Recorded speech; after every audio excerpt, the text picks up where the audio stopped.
Somo langu kuu ni upako wa kumiliki. Nataka nikufundishe sana kwa habari ya hili somo na litakusaidia sana. Kwa hiyo naomba uwe makini sana kunisikiliza ili kusudi tutakapoingia kwenye maombi basi Mungu akuhudumie kwa viwango vikubwa. Wangapi wameandaa mioyo yao kwamba Mungu atawahudumia? Yes. Kila mwanadamu aliyeumbwa na Mungu duniani ana maeneo mawili muhimu lazima awe nayo. Kila mwanadamu aliyeumbwa na Mungu duniani ana maeneo makuu mawili ambayo lazima awe nayo. Na haya maeneo utayamiliki mpaka umekuwa na upako. Upako ni nini? Upako ni nguvu ya kiroho alionayo mtu ya kumiliki jambo fulani.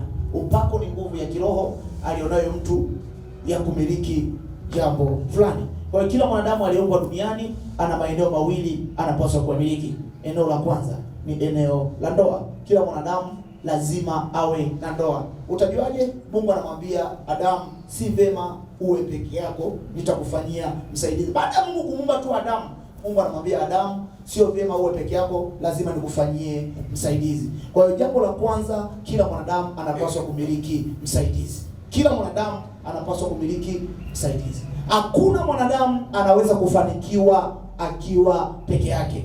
Hayuko mwanadamu anaweza kufanikiwa akiwa peke yake. Kila mwanadamu ili afanikiwe lazima kuwe kuna nguvu inayomwezesha kufanikiwa.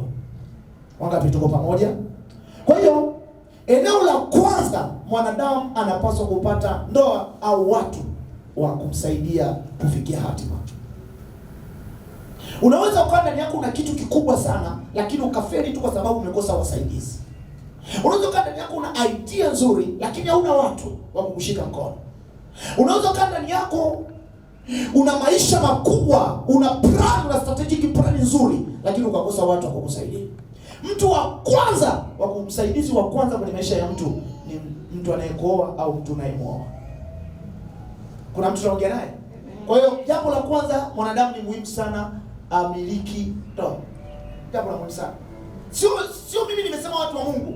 Mungu alipomuumba mwanadamu kulikuwa kuna umuhimu kabisa wa Adam kupata msaidizi. Na huyo msaidizi wa hatima yako hata kuja mpaka umekuwa na nguvu ya kiroho. Adamu asingekaa apate mke mpaka Mungu amehusika. Kuna mtu ameelewa kuzungumza? Adamu asingekaa apate msaidizi mpaka kuna Mungu amehusika. Kama Mungu amehusika, Mungu tunaweza tukamwita Mungu ndio nguvu za Adamu. Kwa hiyo Adamu alipata mke baada ya nguvu ya kiroho kuhusika kumpa Adamu mke. Kitu ambacho nataka ufahamu, jambo la kwanza ambalo ni muhimu mwanadamu kumiliki ni yeye kuwa na msaidizi au kuwa na ndoa.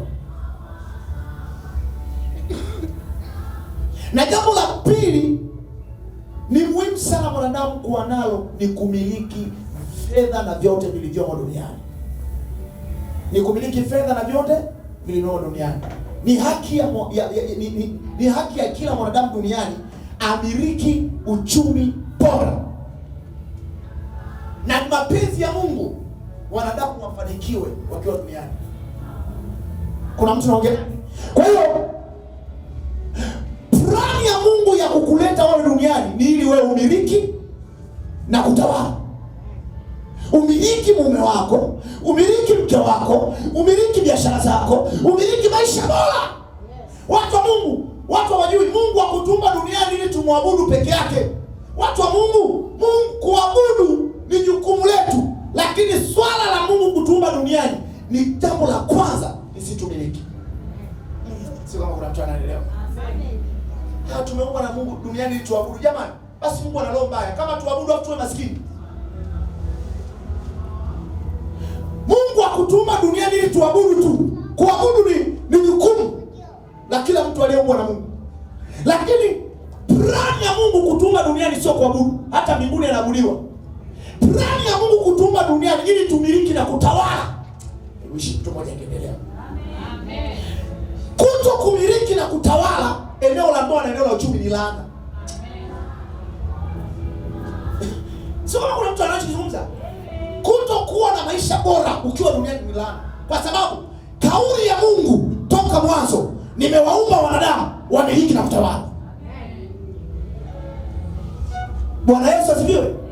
Kwa hiyo moja ya kitu ambacho nakitaka kitokee kwenye mada leo ni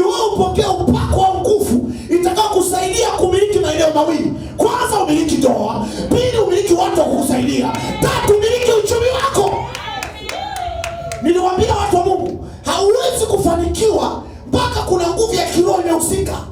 Mafanikio yote ya mwanadamu inategemeana na nguvu ya kiroho alionayo. Wangapi wanachokizungumza? Wangapi wanachokizungumza? Ngoja nikuonyeshe kwenye kitabu kile cha Mwanzo sura ya kwanza kuanzia ule mstari wa 26. Mwanzo sura ya kwanza kuanzia ule mstari wa 26. Nikuonyeshe kitu hapa. Thank you Jesus. Nikuonyeshe kitu hapa cha muhimu sana. Karabos. Mwanzo ile sura ya kwanza kuanzia ule mstari wa 26. Biblia inasema Mungu akasema, na tumfanye mtu kwa mfano wetu, kwa sura yetu, wakatawale samaki. Unaona, Mungu anasema tumfanye mtu kwa sura na mfano. Mungu wakati anaongea hayo maneno alikuwa wapi? Wakati Mungu anasema na tumfanye mtu kwa sura na mfano wetu, Mungu wakati anaongea maneno alikuwa wapi?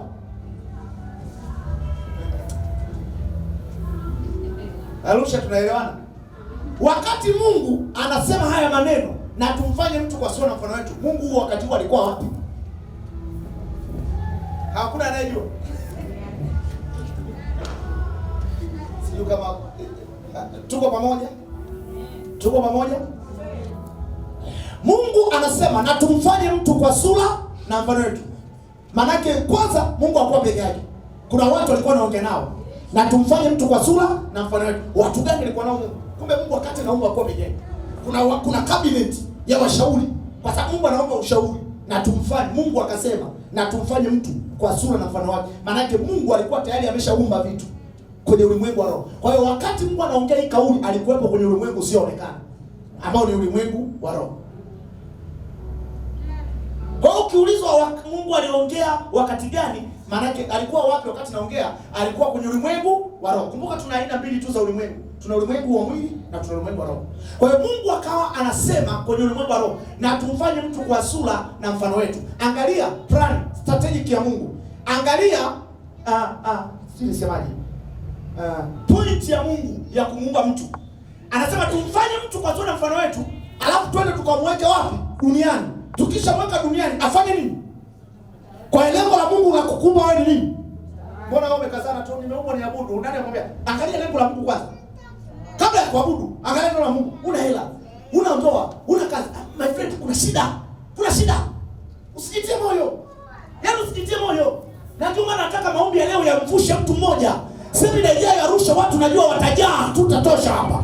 Lakini utakuwa na ushuhuda kwamba mtumishi wa Mungu aliwahi kuja kwenye ile semina. Mimi nilikuwa kama sielewi, lakini bahati nzuri nilimuelewa na nikapokea neno. Amina. Next time nikija hapa nataka muwe na ndoa, muwe na maisha bora. Next time nikija hapa nataka nyinyi mje mtambulishe biashara zenu. Watu wa Mungu, nilitoleta mimi hapa ni upako. Na upako ndio ulioleta hapa. Bwana anamwambia Nabii Samueli, yachukua mafuta nenda kwenye nchi fulani. Kuna mtoto nimeuandaa upake mafuta. Kilichonileta hapa ni kuleta upako ambao utakusaidia kumiliki